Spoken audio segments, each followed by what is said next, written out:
Saya sih ketawa saja kalau menjadi bupati terkaya itu tanda kutip lah.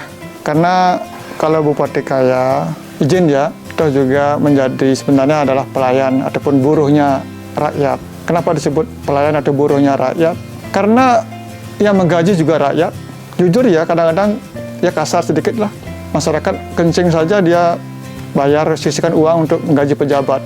Rakyat buang sampah pun bayar untuk pejabat, pemerintah. Dan rakyat juga mau makan di restoran juga sisihkan uang untuk menggaji pejabat.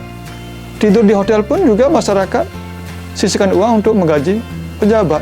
Kan nggak mungkin kalau menjadi pejabat ataupun bupati masih digaji ya, masih menjadi buruhnya rakyat, menjadi terkaya kan tidak elok lah. Kalau menjadi pengusaha terkaya, oke. Nah, sesungguhnya dari hal ini saya ingin mengajak masyarakat sadar diri bahwa sesungguhnya untuk menjadi masyarakat pemilih itu harus memiliki visi cerdas dalam menentukan masa depan daripada diri sendiri dan masyarakat secara umum.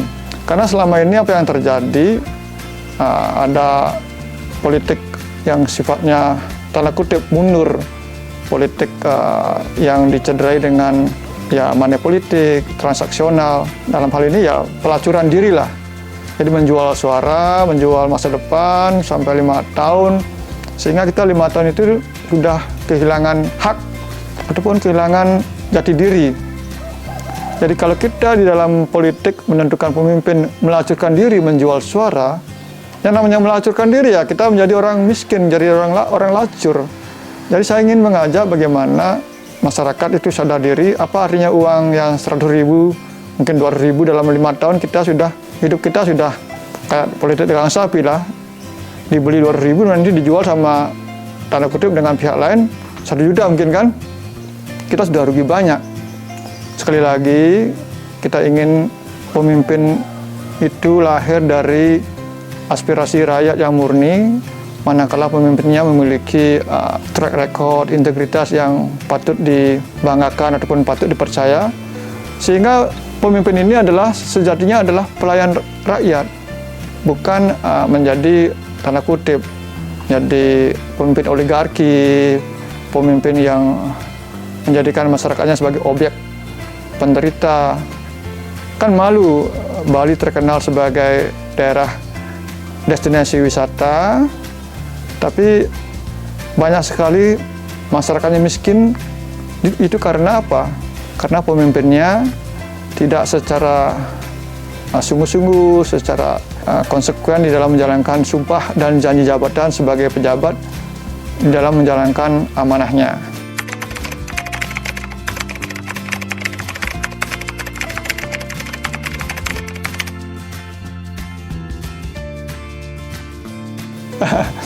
Kalau ingin jadi bupati terkaya, berarti kan membuat rakyat sengsara, tanda kutip kan, kayak di Buleleng pernah terjadi sampai sekarang lah.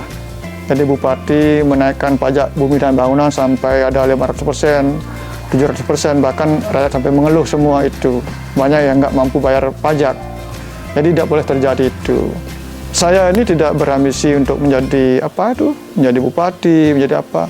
Saya hanya mengikuti proses alam, yang manakala memang ada aspirasi, ada kemauan masyarakat secara jelas dengan mungkin survei ataupun datangnya aspirasi secara masif.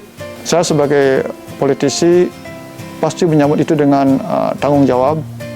Bagaimana menjadikan Buleleng itu menjadi pusat peradaban.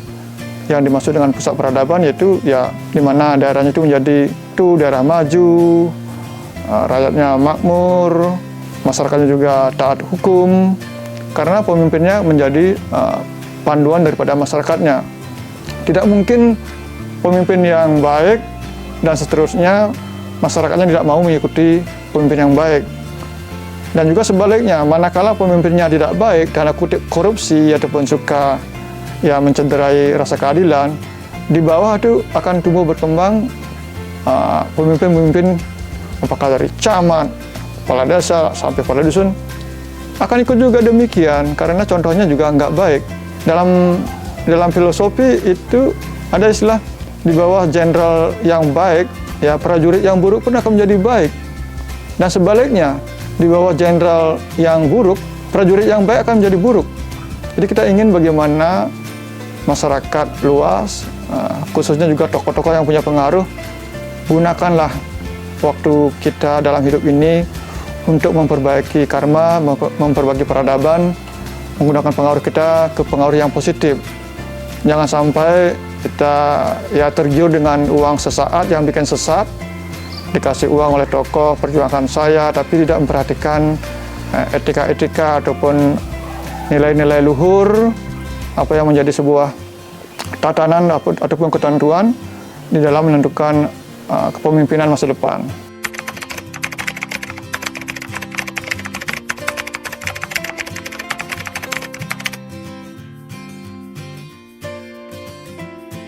Yang jelas pemimpin itu kan memiliki integritas, ya, memiliki track record yang baik dan benar.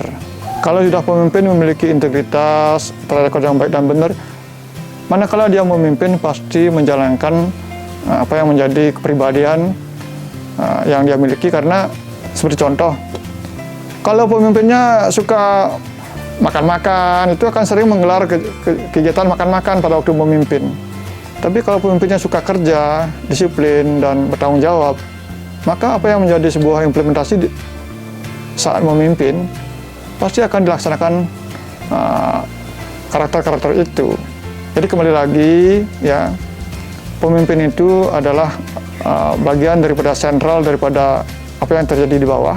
Nah, kita tidak ingin ada masyarakat yang terbius dengan, oh ini pemimpinnya kaya, tapi dia melupakan track record daripada pemimpin apa yang dilakukan selama hidupnya.